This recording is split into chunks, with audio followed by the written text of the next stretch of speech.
Chers amis, nous connaissons tous saint Thomas pour sa fameuse expression « Si je ne vois pas, je ne croirai pas », juste après la résurrection de Jésus. Dans l'évangile de ce vendredi de la 4e semaine du temps pascal, nous sommes avant la passion, avant la mort de Jésus. Jésus est en train de préparer ses apôtres à tout ce qui va arriver par la suite. Il annonce son départ vers le Père. Et saint Thomas, une fois de plus, ne comprend pas. Il est un peu décalé. Et il dit « Seigneur, nous ne savons même pas où tu vas. Comment pourrions-nous connaître le chemin ?» Jésus lui reproche-t-il ce décalage? Se moque-t-il de lui? Non, absolument pas. Avec une vraie grandeur d'âme, il invite Thomas à entrer plus en profondeur dans le mystère de la foi.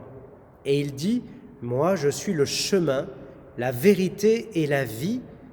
Personne ne va vers le Père sans passer par moi. » C'est une invitation à croire que Jésus est l'unique sauveur, celui qui nous mène au Père, c'est-à-dire celui qui nous donne l'accès à l'éternité, l'accès à la vie éternelle. Le même qui est un peu décalé dans la conversation avant la mort de Jésus, Thomas, sera le même décalé au moment de la résurrection, en doutant que Jésus est bien vivant. Chers amis, nous aussi parfois nous doutons. Les incrédulités font parfois partie de notre tempérament ou de nos réactions. Nous doutons de la présence de Dieu. Nous doutons qu'il puisse vraiment nous sauver. Eh bien, redoublons d'abandon et de confiance dans ces moments-là, dans notre prière.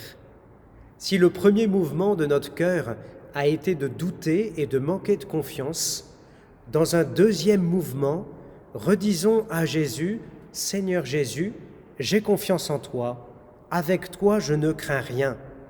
Car c'est à nous désormais que Jésus adresse cet appel à le suivre.